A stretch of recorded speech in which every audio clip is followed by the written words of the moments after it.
Moi, je vous dis dès le début, j'ai été, comme je pense la présidente de la Cour d'appel aussi, extrêmement impressionné par ce manuscrit, parce que j'avais lu le livre, mais c'est pas pareil le livre et le manuscrit. Elle m'a regardé avec de grands yeux en me disant « Mais vous avez vu ce que vous avez dans la main ? Si vous avez raison, c'est une bombe, c'est un document exceptionnel. » C'est à la suite de cet effort de patience et de réflexion de M. Dumur que nous avons pris le temps de saisir la justice de cette question pour obtenir une pleine réhabilitation de cet écrit.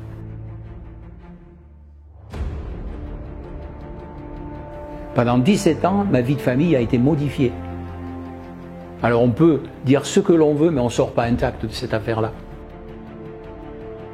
Mon cœur se serrait quand je voyais aller au feu de Verdun nos jeunes gens de 20 ans, songeant qu'ils passeraient bien vite de l'enthousiasme au découragement. Moi j'appelle ça chronique d'une galère annoncée. Chers amis d'aïeulfi.com, bonjour. Nous sommes ici en Comminges, dans ce beau territoire, pour vous poser une devinette.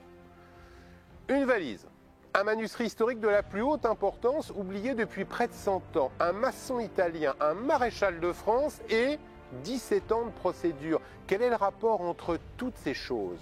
Eh bien, si vous nous suivez au cours de ce documentaire incroyable, dans lequel vous allez découvrir qu'un trésor n'est pas toujours aussi simple et joyeux à découvrir, eh bien, vous allez avoir la réponse à cette devinette. Donc, restez avec nous, surtout n'éteignez pas la télévision et vous allez voir, vous ne le regretterez pas. Allez, suivez-nous.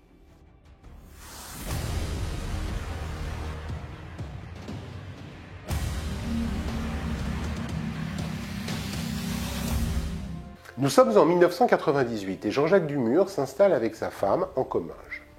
Amoureux des lettres, amoureux de l'histoire, c'est tout naturellement qu'il devient ami avec un couple dont la femme est la fille d'un maçon italien, Giuseppe, arrivé en France en 1939, dans le comtat vénécin, c'est-à-dire à Nice.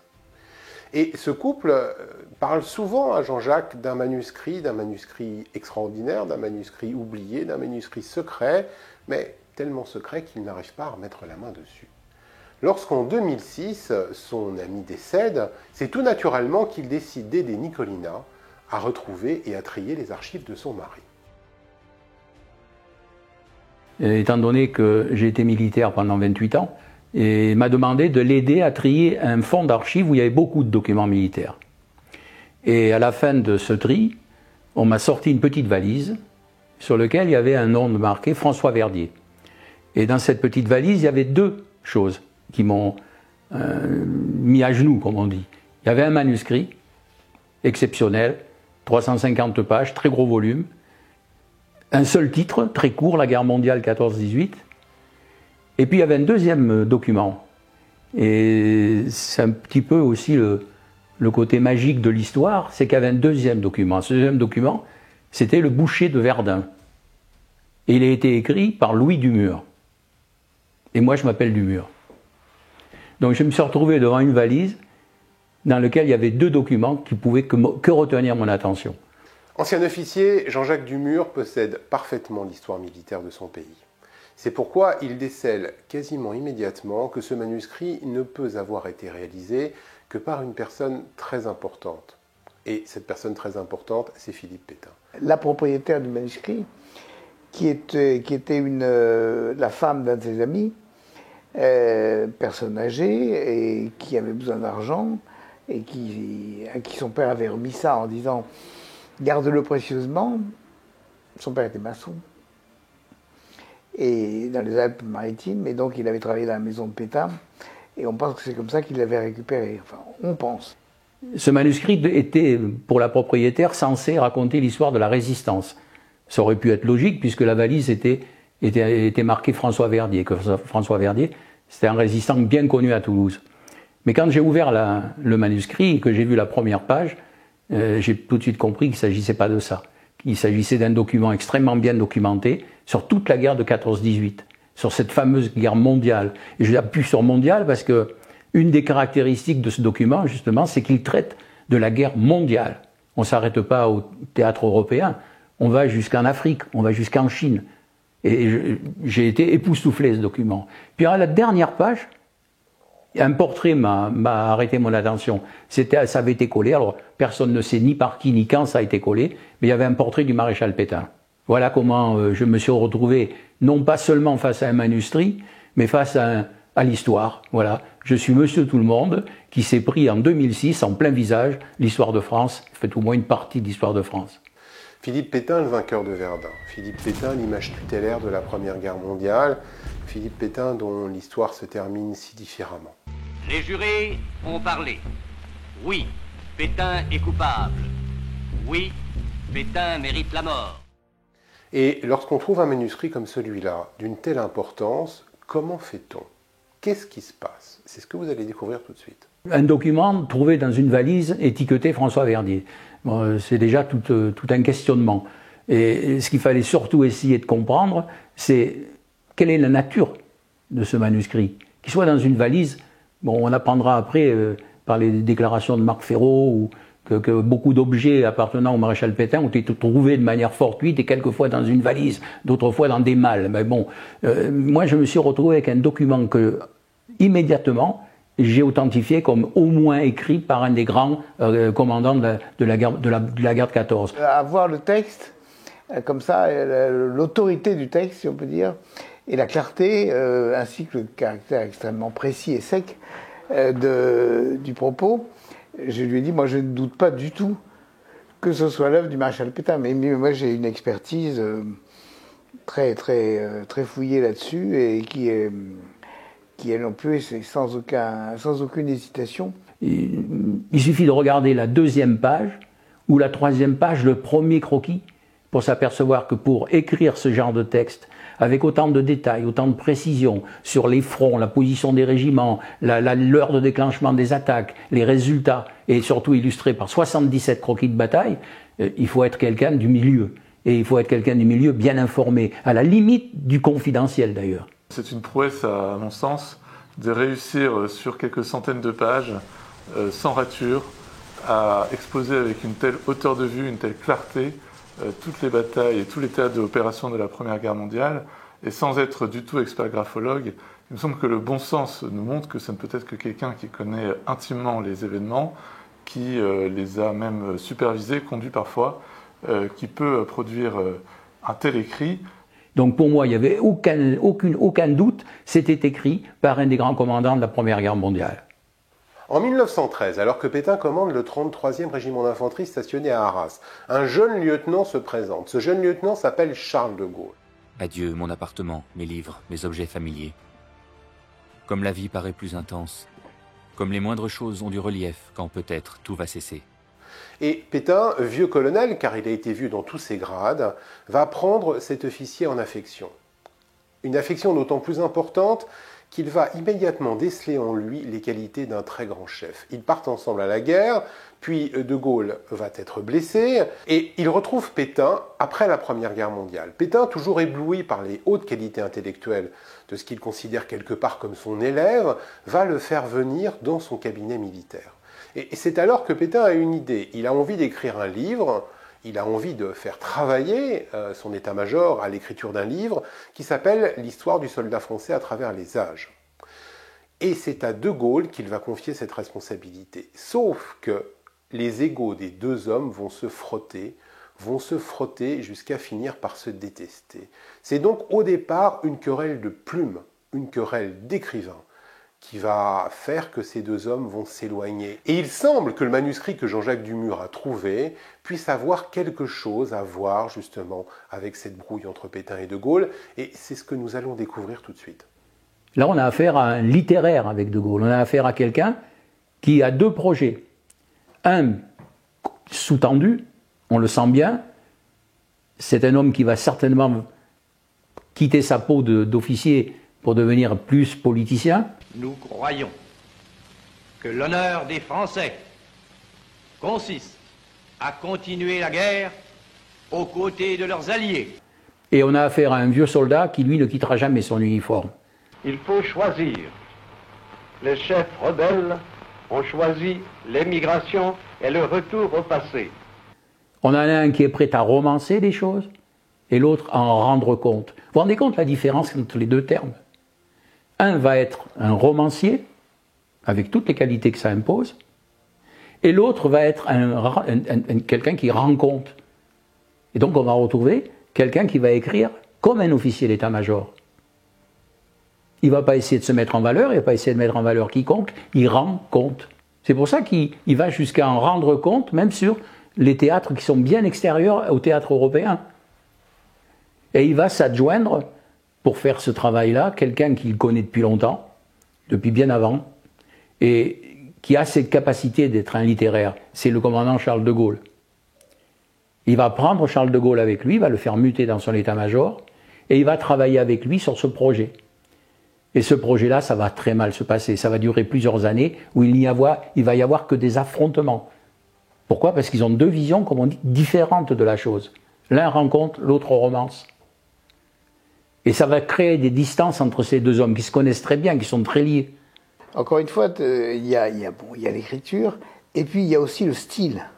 Et si vous avez lu les mémoires de guerre du général de Gaulle, de Gaulle a un style à la Chateaubriand. Hein, bon. Il pratique assez facilement l'enflure. Bon, Pétain, c'est l'inverse.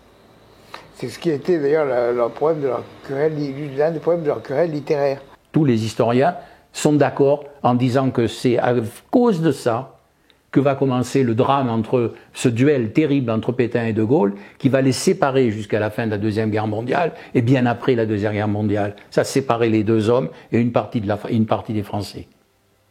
Voilà pourquoi ce document il est aussi intéressant. Il va nous raconter, nous faire un peu comprendre pourquoi ces deux personnalités hors du commun ont été irréconciliables.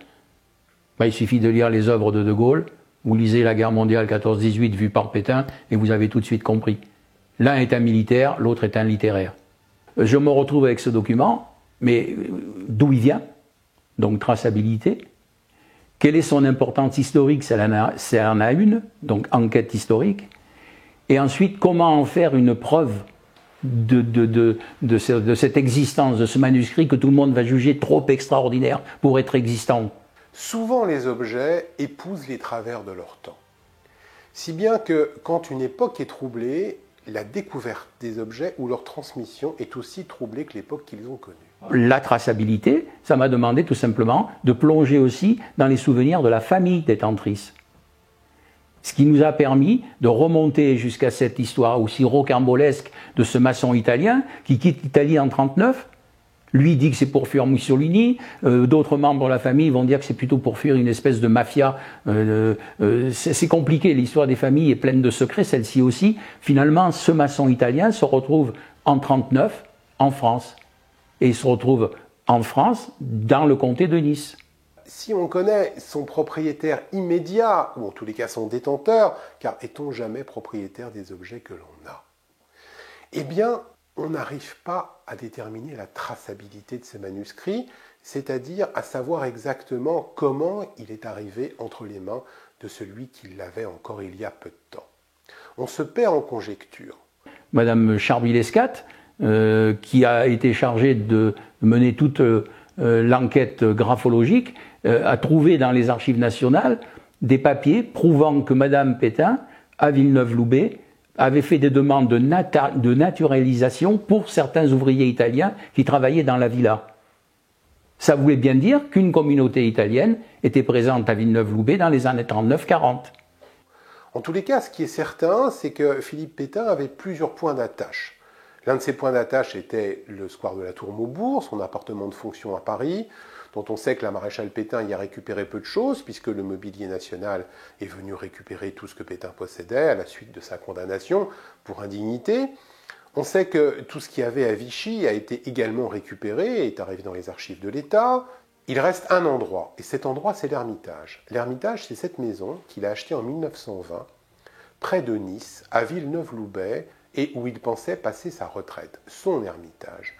Et il est fort possible, effectivement, que Giuseppe, maçon italien, arrivé à Nice, dont on sait qu'il a travaillé à Nice, ait pu travailler à l'Ermitage, et qu'il ait travaillé à l'Ermitage après que cette maison ait été saisie par l'État en 1945. Donc dans tout ce trajet qu'a parcouru ce maçon italien, nous arrivons donc dans les environs de Nice, et l'histoire a bien démontré que le maréchal Pétain, au moment où il s'est marié avec Annie Ardon, donc Annie Pétain, avait acquis dans les environs de Nice, une villa, Villeneuve-Loubet, qui s'appelait l'Ermitage.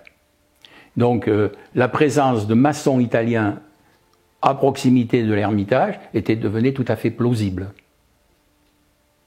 Donc est-ce qu'il y avait maintenant une possibilité de savoir comment s'était effectuée la transition? Moi je dis souvent dans les déclarations, je dis souvent comment ce livre précieux a-t-il pu passer de la bibliothèque prestigieuse de quelqu'un comme le maréchal Pétain dans les mains d'un maçon italien?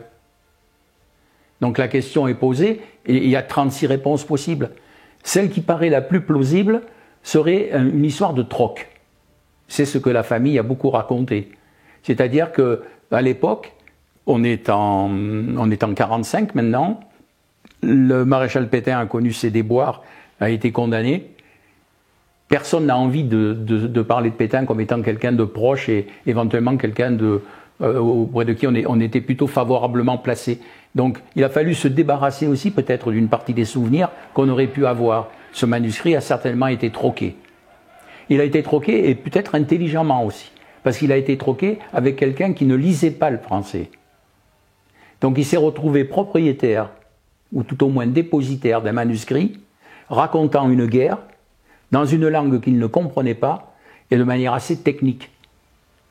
Donc à la limite, je me suis toujours demandé si ce troc n'avait pas été un troc intelligent. Finalement, je confie ce document à quelqu'un qui n'en connaît pas la valeur et qui n'en connaîtra jamais la valeur, et puis après, éventuellement, je peux le récupérer. Ce qui s'est passé, ce n'est pas du tout le cas. C'est que ce maçon italien a conservé ça comme une espèce de souvenir familial, et sa fille n'en a finalement hérité dans cette valise que dans les années 89, au moment où le maçon est mort. C'est donc possiblement à l'Ermitage que Giuseppe a trouvé cette pièce. Le saura-t-on un jour? Je pense qu'on ne le saura jamais. En tous les cas, il subsiste autour de ce manuscrit une grande part d'ombre. Et c'est peut-être l'ombre qui permet aux pièces historiques de pouvoir scintiller. Alors, ma première réaction a été de contacter immédiatement les institutions. C'est-à-dire, j'ai tout de suite appelé le service historique de la Défense. J'ai, en compte tenu de leur réponse qui, à mon avis, n'était pas satisfaisante, j'ai consulté immédiatement après les archives nationales, qui m'ont fait la même réponse. C'est-à-dire, on ne peut rien pour vous, monsieur Dumur. L'État, les institutions, ne sont pas là pour authentifier un document ou un objet d'art. Ils sont là pour en avoir la déposition et en assurer la conservation, mais pas l'authentifier. Les experts des salles des ventes de Paris sont restés perplexes, enfin tout au moins c'est ce qu'ils m'ont déclaré. Ils m'ont déclaré que le document était bien trop extraordinaire. Et ensuite, lorsque j'ai commencé à argumenter sur l'écriture, on m'a dit que le maréchal Pétain n'avait jamais aimé écrire, n'avait jamais rien produit. Je crois que je ne suis pas non plus un vrai académicien parce que je n'ai pas de costume d'académicien. Je reste militaire dans le fond. Le maréchal, par conséquent, ce qui m'intéresse, c'est ce que vous écrirez au point de vue militaire. Je me porte garant que toutes ces pages sont appuyées essentiellement sur votre carrière de soldat. Qu'il était incapable de dessiner des croquis de bataille. Donc je suis rentré dans des conflits vraiment des conflits d'experts. Je me suis dit que peut-être les historiens à ce moment-là, plus avisés, pourraient m'aider. Donc j'ai contacté les historiens, les principaux historiens. J'ai contacté le général André Bach, j'ai contacté Audouin Rousseau, j'ai contacté Rémi Casal, j'ai contacté Henri Amouroux. Et j'ai pas eu non plus les réponses que j'attendais parce que pour eux le document resterait toujours trop extraordinaire. Et parce qu'il est trop extraordinaire, il n'a pas le droit de citer, il peut pas exister. Et puis vous savez que Pétain était appelé à l'école de guerre Précis le Sec. Bon, parce que, et ces phrases étaient très courtes, un sujet, un verbe, un complément. Il détestait le point-virgule, il disait le point-virgule est un bâtard. Et donc, il y avait une virgule quand il le fallait, mais surtout un point. Et c'était vraiment tout à fait son style. Extrêmement clair, extrêmement intelligent, et en même temps, sans aucune fioriture. Alors, je comprends très bien qu'il ne l'ait pas signé, parce qu'en fait, nous avons appris par la suite qu'il avait, pour faire ce travail, rassemblé beaucoup d'œuvres d'autres personnes, notamment des généraux américains. Et donc, je pense qu'il ne devait pas considérer que c'était en totalité son œuvre personnelle, même si c'est lui qui l'a écrite. Et donc il avait voulu marquer sa place avec sa photo à la fin, mais il n'a pas signé Philippe Pétain.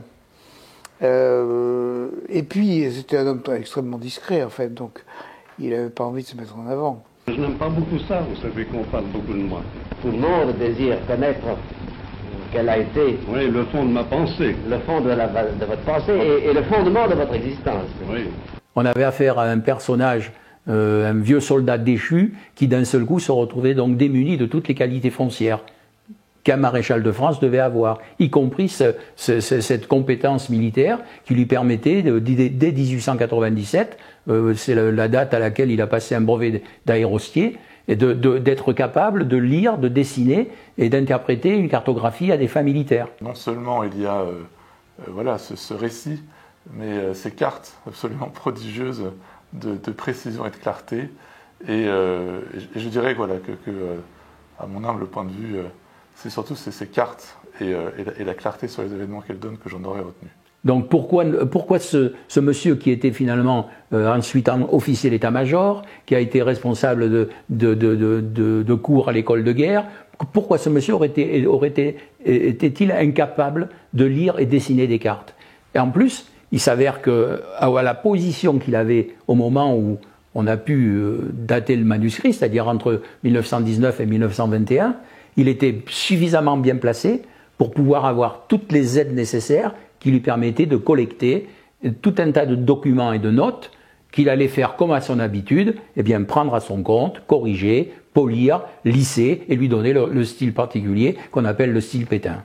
Ce manuscrit n'est pas qu'un autographe, n'est pas qu'un témoignage, n'est pas qu'une épopée, c'est aussi l'histoire d'un être, c'est le reflet d'une âme.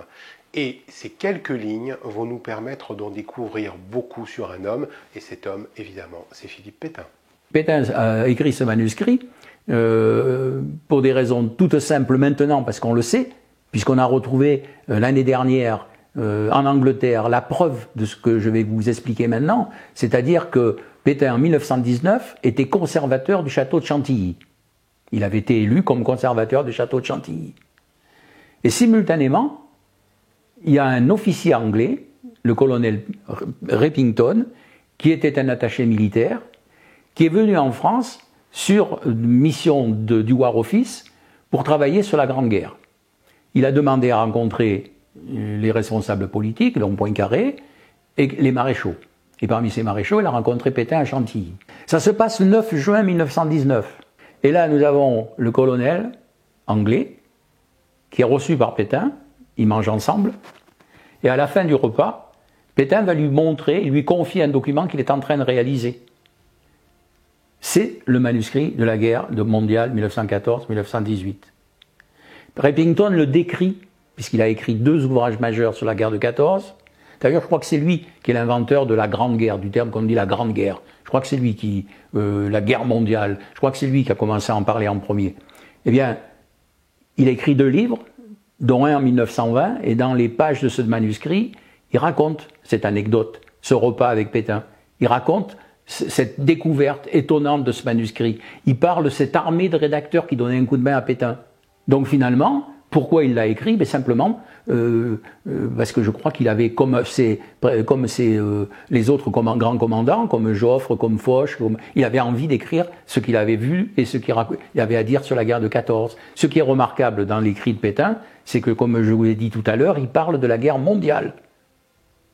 Et en plus, et là ça permet aussi de caractériser le texte par rapport à l'auteur, c'est que ce document, il n'est pas écrit comme un roman. Il ne raconte pas sa guerre. Il raconte la guerre. Ce document est extrêmement intéressant parce que c'est une analyse très intelligente et qui permet de comprendre beaucoup de choses de la Première Guerre mondiale, et Pétain ne se met pas du tout en scène. Il ne parle pas des soldats, puisque d'aucuns se sont étonnés de ne pas entendre parler plus des soldats. Il ne parle pas des soldats, Pétain. Il parle du soldat. Comme si, à partir de ce moment-là, le soldat n'était pas qu'une grande entité. Et ça, c'est tout à fait le style Pétain. Ce document, il a été caractérisé aussi comme étant un peu plat, c'est-à-dire pas de prise de position personnelle. Mais les Anglais ont considéré que cette caractéristique-là n'était pas un inconvénient, mais au contraire un gros avantage. Puisque Repington dit bien que dans ce document, il n'y a pas de critique personnelle. Il n'y a pas de critique sur la doctrine. Moi, j'avoue que je connaissais pas l'histoire, mais je ne connaissais pas l'homme Philippe Pétain. Et je trouve que ce document apporte beaucoup sur précisément cette intelligence, cette modestie, qui est une des conditions de l'intelligence, parce qu'il ne se met pas en scène, il ne parle pas de lui.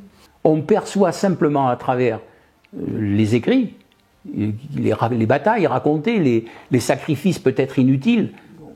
On le sent très bien dans les offensives de Nivelle, qu'il y a quelque chose qui s'est passé entre Pétain et la façon dont Nivelle a conduit ses grandes offensives.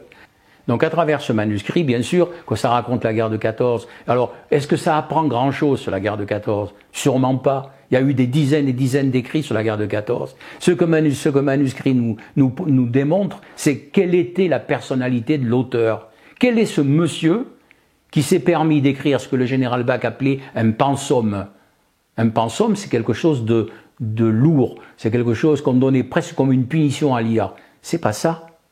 Ce manuscrit, il est à la portée de moi, de vous, de n'importe quelle personne. On prend une grande leçon d'histoire. Il est écrit comme un cours magistral. Il y a un mot de lui que j'ai retrouvé après, quand il a été élu à l'Académie française. L'un de ses secrétaires, mais c'était pas De Gaulle, lui a dit Monsieur le Maréchal, maintenant que vous êtes à l'Académie française, est-ce que vous ne voulez pas écrire vos mémoires? Et Pétain a répondu mais écrire mes mémoires, mais j'ai rien à cacher. Voilà. Donc, et là, on sent très bien que c'est tout à fait. Enfin, ça correspond tout à fait à ce personnage, quoi. Je conçois que ma crédibilité puisse être mise en cause. Mais enfin, après, il y a une démarche officielle, une démarche qu'on est capable d'adopter dans des affaires criminelles, par exemple. Dans une affaire criminelle où on doit déterminer quel est l'auteur d'un écrit, on ne va pas s'adresser à des marchands de salle des ventes. On va s'adresser à des experts en écriture manuscrite. L'expert des salles des ventes, il a un boulot remarquable. C'est de resituer l'objet dans un contexte et de le valoriser. L'expert en écriture, lui, ça va d'authentifier formellement le scripteur. Et comment on le fait? En recherchant entre des documents de comparaison, qui doivent tout être des documents authentiques, pas de copie, pas de photocopie, pas de repro, pas de facsimilé, et un document qu'on va appeler le document de question, qui va être dans notre cas le manuscrit. Et on va donc rentrer dans une démarche beaucoup plus juridique, avec une vision beaucoup plus juridique. Il faut apporter une preuve recevable devant un tribunal, comme quoi l'écriture est bien celle de l'auteur présumé. Alors, un des reproches que nous avons fait à l'expertise dans ce dossier, c'est qu'elle était faite par un expert en autographe, donc a priori quelqu'un qui s'y connaît en auteur, mais qui en fait s'est totalement cantonné à une étude des écritures, alors qu'il aurait pu avoir un avis par rapport à la nature de l'écrit, par rapport à son style, sur le fait qu'il fallait l'attribuer ou non au maréchal Pétain. Non, il s'est contenté d'étudier de façon assez rapide les écritures, de dire bon bah là c'est penché à gauche, là c'est penché à droite, donc c'est pas le manuscrit donc l'auteur n'est pas Philippe Pétain, alors que justement on aurait pu l'attendre sur une analyse un peu plus globale, littéraire du manuscrit, et analyse qui aurait abouti sans doute au fait qu'il ne pouvait être que de Philippe Pétain. Eh bien moi je suis rentré là-dedans. Premièrement, je revois un graphologue. Le graphologue fait son rapport. Est-ce que le document a été écrit par le maréchal Pétain? Oui, avec une certitude absolue. Je produis ce document de graphologue. On me dit oui, mais ce n'est qu'un graphologue. Il n'est pas expert assermenté auprès d'un tribunal, auprès d'une cour d'appel. Donc ça ne me suffit pas. Vos études, vos dires et l'expertise, ce que j'ai appelé après l'expertise préalable, n'était pas suffisante, puisqu'il fallait un expert judiciaire assermenté. Alors j'ai fait ce que tout le monde aurait fait. J'ai été à l'ordinateur, j'étais sur le site de la Cour de cassation et j'ai recherché dans la région un expert en écriture manuscrite capable de résoudre mon problème. Et c'est là que j'ai trouvé Madame Charby-Lescat.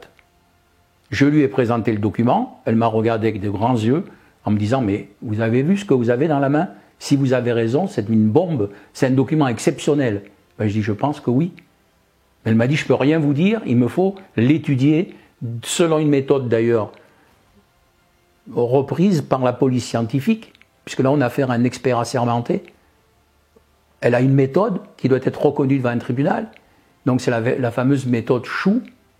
On verra après en clair ce que ça veut dire. C'est une méthode qui a été mise en place par Marie-Jeanne Berrichon-Séden, qui est une experte en écriture inscrite auprès des cours d'appel et de la Cour de cassation. C'est une dame qui a été instructeur auprès de la police scientifique européenne. Donc on a suivi cette méthode-là. Ça lui a demandé 17 mois de travail. Je n'ai plus revu le manuscrit pendant 17 mois. Elle est partie aux Archives nationales, elle est partie au service historique de la Défense, et elle a consulté les écrits du maréchal Pétain sur 38 années de sa vie. De l'époque où il était instructeur à l'école de guerre, jusqu'à la fin, jusqu'aux derniers écrits pendant son procès. Elle s'est surtout attachée, comme la méthode d'ailleurs le préconise, sur des écrits qui traitaient du même sujet et écrits à peu près à la même période. C'est-à-dire ça ne sert à rien de consulter une carte d'invitation pour un anniversaire et le comparer à la description de la bataille de la Marne. Ce n'est pas écrit ni dans le même contexte, ni dans le même but. Donc voilà quelqu'un qui s'est attaché à travailler sur le contexte aussi. Et ensuite, on a cherché le nombre de dissemblances qui pourraient être considérées comme des synonymes d'incompatibilité. Ça veut dire, quand je dis ça, ça veut dire, vous voyez, cette affaire-là interdit à tout jamais de dire que le scripteur est un tel, parce que c'est pas possible. Alors, on a recherché sur 350 pages et 77 croquis, on a recherché ce qui pouvait être des dissemblances synonymes d'incompatibilité. Résultat de 17 mois de travail, 0 dissemblance. Donc on est quand même dans quelque chose qui a été fait de manière assez scientifique. Alors tout à l'heure, nous avons abordé la démarche et la méthode employée pour les expertises de ce manuscrit. Et moi, je voudrais revenir sur une des caractéristiques de la méthode de Chou, c'est qu'on commence toujours une expertise après en avoir précisé les limites, c'est-à-dire préciser la mission finalement. Quand on compare des écritures, il faut toujours commencer par les caractéristiques générales. Parce que si dans les caractéristiques générales déjà vous repérez des dissemblances, c'est pas la peine d'aller plus loin. Parce que je vous rappelle que le but, c'est pas de trouver les ressemblances, mais bien des dissemblances. Alors, ça c'est un document que nous avions préparé pour une expertise contradictoire.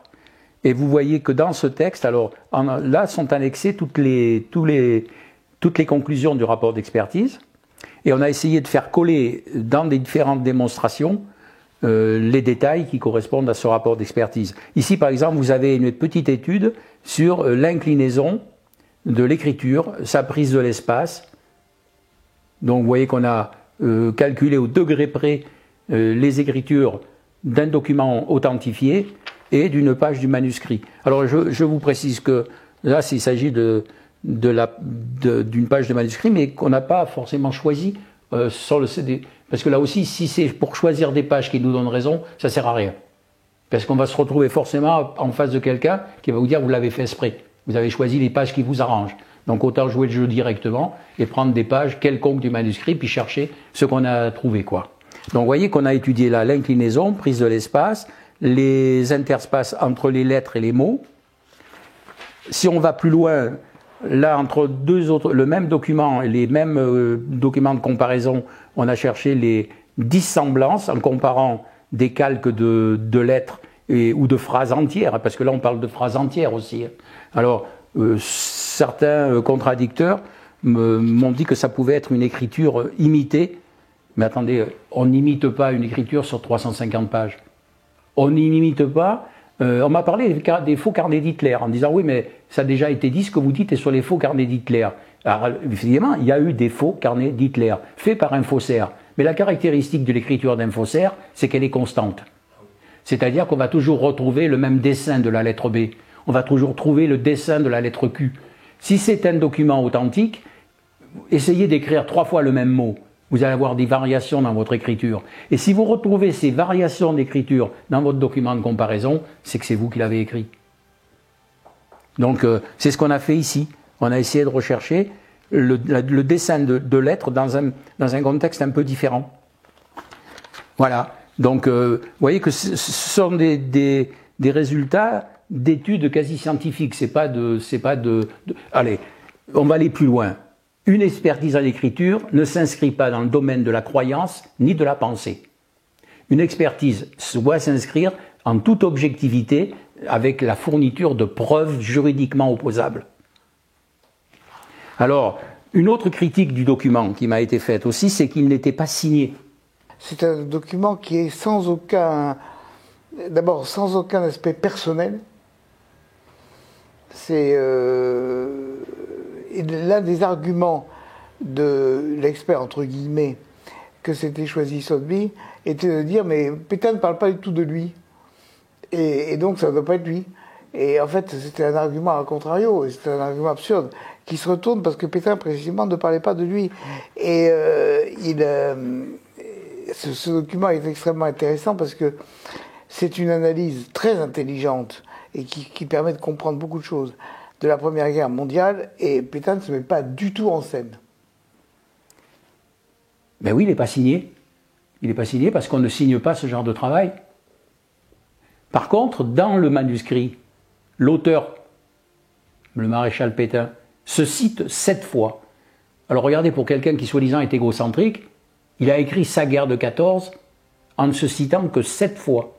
Ça reprend tout à fait les observations d'Isorni sur la façon d'écrire de Pétain, où il ne parle jamais de lui à la première personne, et il ne se cite quasiment jamais. Là, il s'est cité 7 fois sur 350 pages. Alors je me suis simplement intéressé à cette signature, et nous avons recherché, avec l'expert en écriture, sur ce tableau-là, nous avons recherché les signatures de Pétain à plusieurs époques de sa vie. Et on a comparé ces signatures avec le mot Pétain inscrit 7 fois dans le manuscrit. Et on finit par conclure à cette chose étonnante, c'est qu'on arrive à une superposition quasi parfaite des deux signatures.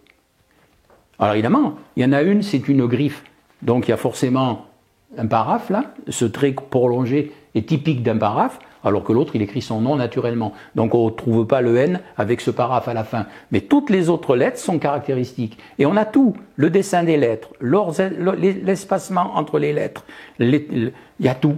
Même la position du point sur le I, légèrement décalé vers la droite. Donc c'est irréfutable, quoi. Le document n'est peut-être pas signé, mais il est quand même caractérisé. Mais quand on arrive à ce type de nombre de caractéristiques communes, c'est bon, quoi. Rappelez-vous des gens qui ont été condamnés suite à une expertise en écriture déficiente. On a parlé de Dreyfus, mais on peut parler d'Omar Radat aussi. Les tribunaux sont tombés d'accord sur le fait que c'était Radat qui avait écrit « Omar m'a tué » en comparant simplement ces mots-là sur quelques grilles de mots croisés. Et là, on dit c'est lui. Omar Radat, condamné pour le meurtre de Ghislaine Marchal, commis en juin 91 à Mougins, dans les Alpes-Maritimes, pourrait peut-être bénéficier des éléments d'une nouvelle expertise scientifique. Là, on compare 350 pages et 77 croquis, et on dit on ne peut pas caractériser. Moi, je ne comprends pas tout. C'est ce qui me fait beaucoup de mal, c'est que je ne comprends pas. Voilà, je ne comprends pas. Trouver un manuscrit historique comme celui-là n'est pas toujours qu'une aventure historique, c'est aussi une aventure humaine. C'est une aventure humaine en montagne russe, où la joie parfois l'emporte sur le désespoir, mais où le désespoir peut aussi l'emporter sur la joie. Il m'a dit que j'ai un combat à mener, et puis ensuite il avait mené son combat, il avait fait une conférence de presse avec Sotheby. Sotheby était tout à fait décidé à vendre ce manuscrit à un prix assez élevé. Et puis finalement, de façon tout à fait étonnante et subite, Sotheby dit « Ah non, finalement, il y a un doute, j'arrête tout ». Et donc nous avons fait une procédure. Ce qui s'est passé en 2014, s'est passé, on peut dire, en plusieurs étapes. La première étape, ça a été la révélation au public. La révélation au public, ça s'est fait par voie de presse. C'est-à-dire que j'étais tout simplement en train de donner un cours, lorsque mon épouse a eu un contact avec un journaliste. Et elle lui a tout simplement dit, oui, mais il n'y a pas de souci, vous pouvez passer et mon mari vous expliquera cette histoire extraordinaire. Donc ça n'a pas été voulu, si vous voulez, on n'a pas collé la révélation avec le centenaire. Ça s'est fait tout seul. Donc j'ai été contacté par ce journaliste qui a été vraiment séduit par l'histoire et qui a fait une publication remarquable dans la Dépêche du Midi. La Dépêche du Midi, elle est lue à Paris, en particulier par l'AFP. Et j'ai vu, en l'espace de quelques heures, ce document envahir les écrans, y compris les ordinateurs, y compris de la télévision, puisque à BFM TV, sous le bandeau défilant, le bandeau déroulant, d'un seul coup, on révélait la découverte des manuscrits de Philippe Pétain. Et là, je me suis trouvé un peu dépassé. Je dois dire, reconnais-moi que je me suis trouvé un peu dépassé par les événements. Je tombais de l'anonymat et des difficultés les plus complexes à une espèce de notoriété non voulue, ou avec des centaines d'articles sur Internet et puis des publications dans les grands journaux, dans les grands magazines. J'en ai gardé quelques-uns à titre de souvenir, mais franchement, il n'y a pas un magazine français ou européen qui n'en a pas parlé. A suivi les coups de téléphone des maisons d'édition, puisque les journaux sont lus par tout le monde, y compris par les directeurs des maisons d'édition. Donc j'ai eu des propositions, d'un seul coup. On était d'accord pour publier ce livre. Mais vous avez trouvé quelque chose d'extraordinaire, on veut publier. Finalement, je suis tombé d'accord avec une maison d'édition toulousaine qui a accepté de publier. Ça n'a pas été sans problème non plus, puisqu'il m'a fallu passer devant des commissions, devant des avocats, expliquant ma démarche, comment j'avais fait, comment ci, comment là, avant d'avoir l'autorisation finale de publication. Et au mois de mai 2014, le document a été publié. Coup de téléphone d'une maison de vente aux enchères européenne qui me propose une vente, mais une vente immédiate, dans les quelques semaines. Moi, j'aurais préféré attendre 2016, puisque 2016, c'était l'anniversaire de la bataille de Verdun, et je pense que ce document, il aurait eu toute sa place, et surtout, on aurait pris le temps de l'authentifier définitivement, qu'il n'y ait pas de doute sur son authentification. Or, ce qui m'est arrivé, c'est que 2 jours avant la vente, puisque la maison de vente a décidé de le vendre en décembre 2014, quelques jours avant la vente, on m'a averti que ce document était entaché d'un doute, donné par quelqu'un qui est resté anonyme, et que par conséquent, la vente était annulée. Donc je suis passé de l'euphorie à la déception la plus complète, parce qu'aux questions pourquoi, on me répondait toujours parce que.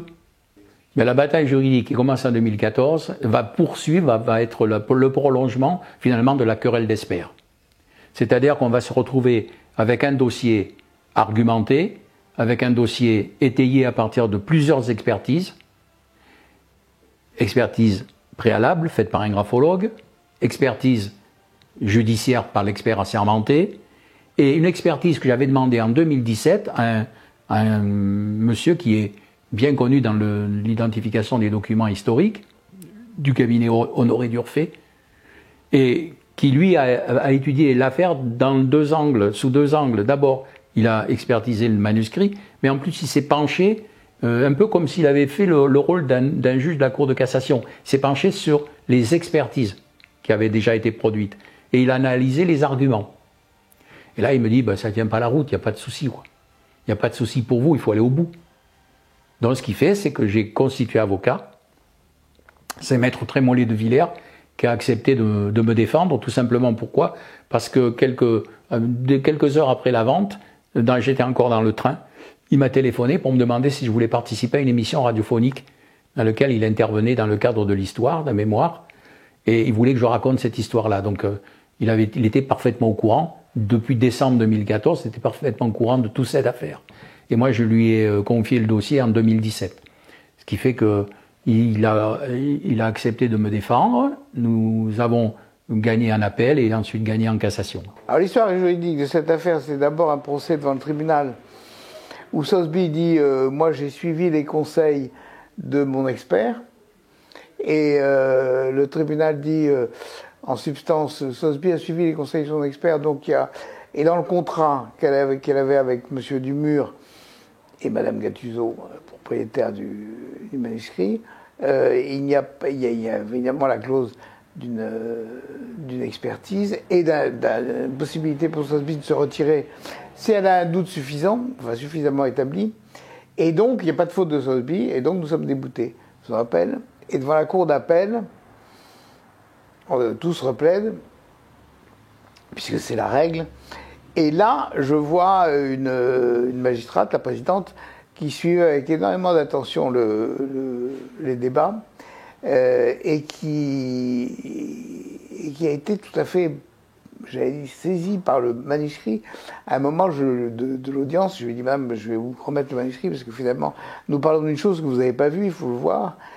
Et j'ai senti qu'elle feuilletait le manuscrit pendant que je plaidais, et j'ai senti qu'elle... ce que je disais l'intéressait moins que le manuscrit. Et donc, je me suis dit, là, on a quelqu'un qui est vraiment passionné.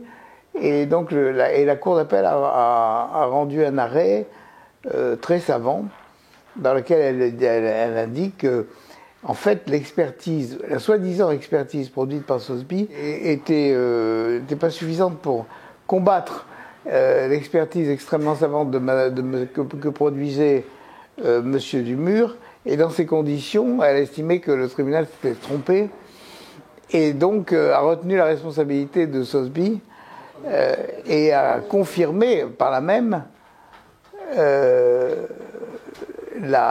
judiciairement l'authenticité du manuscrit. La preuve doit être fournie par celui qui attaque l'authenticité. Et s'il n'est pas capable de prouver ce qu'il affirme, eh bien, il est débouté. On n'écarte pas du patrimoine un document parce que l'auteur ne nous plaît pas. Si le document est important, on le conserve. On le protège et on l'enregistre dans ce qui va être notre devoir de mémoire à nous. Jean-Jacques Dumur est un historien amateur, mais souvent les amateurs sont meilleurs que les professionnels. Parce que vraiment, il a creusé la question et il a mené un combat parce qu'il était persuadé de la vérité de son combat, et il a très bien mené, de façon très intelligente et très combative dans le bon sens du terme, enfin je veux dire très, très tenace, quoi, ne se laissant pas rebuter par les contrariétés et n'étant pas non plus téméraire. Bon, parce qu'en fait ce qu'il voulait c'est aboutir à ce à quoi nous avons abouti, c'est-à-dire une reconnaissance maintenant qui est judiciaire de l'authenticité de ce manuscrit et la possibilité pour Madame Gattuso de le négocier à sa vraie valeur. Vous vous rendez compte qu'à l'échelle de ma vie, ce que représente 17 ans, je suis un vieux monsieur maintenant, je m'approche des 73 ans, donc je ne suis plus un jeune garçon. Qu'est-ce que représente 17 années de vie sur 73? Imaginez ce qu'a été ma vie quand je recevais le soir un coup de téléphone me demandant d'argumenter par un rapport de 7 ou 8 pages telle ou telle position et que je recevais ça à 21h et qu'on me disait qu'il le fallait pour 7h le matin. Je passais la nuit à travailler. Avec les inconvénients que ça impose à ma propre famille. Pendant 17 ans, ma vie de famille a été modifiée. Alors on peut dire ce que l'on veut, mais on ne sort pas intact de cette affaire-là. Je ne garde de cette affaire-là que des souvenirs incroyables de rencontres, d'aventures humaines, d'échanges avec des gens que j'aurais jamais rencontrés. Des gens, je ne serais pas là maintenant en train de raconter mon histoire sans le manuscrit. Mais ce que je reproche à cette histoire-là, c'est que ça m'a bouffé ma vie. Alors, j'ai peut-être gagné au tribunal quelques combats, mais mes contradicteurs ont gagné celui-là, c'est qu'ils ont changé ma vie. Je ne suis plus le même homme qu'en 2006. Je n'ai plus la même vision des choses, en particulier de ce contexte particulier, avec ses contacts, avec ses réseaux un peu spéciaux, avec les institutions. J'ai plus du tout le même regard que celui que j'avais en 2006. En 2006, j'étais un officier à la retraite, et j'aurais très bien pu attendre que ça se passe. En 2023, je suis un révélateur de sources historiques, et je peux vous dire que le combat a été acharné. On pourrait, comme je vous l'ai dit au début, aussi souligner l'effort qu'il a fait pour attendre d'avoir une solution judiciaire à cette situation, et puis quand même cette passion qui l'a fait réagir avec beaucoup de pertinence à chacun des rebondissements de cette affaire qui n'en a pas manqué, de sorte que les avocats étaient comment dire, c'était un dossier qui était très suivi de la part de M. Dumur, ce qui nous a permis de réagir de façon, j'espère, pertinente à chaque nouvel événement. J'ai fait beaucoup souffrir autour de moi. Hein. J'ai fait beaucoup souffrir parce que cet acharnement-là, vous savez, à un moment donné, j'ai douté. J'ai dit, est-ce que je ne suis pas obsédé finalement? Est-ce que ce n'est pas plus de l'obsession que de l'implication à la recherche de la vérité historique, par exemple? Et un jour, j'ai reçu un coup de téléphone d'une journaliste qui me dit, mais pourquoi vous avez fait tout ça? Et il m'est venu un truc tout bête.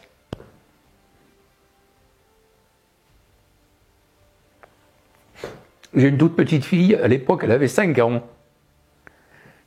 Quand on m'a posé la question, et je lui ai répondu tout bêtement, mais vous voyez, cette petite, quand elle aura 20 ans et qu'on lui demandera de parler cette histoire, eh bien, elle dira, mon papy, il n'a pas renoncé bêtement.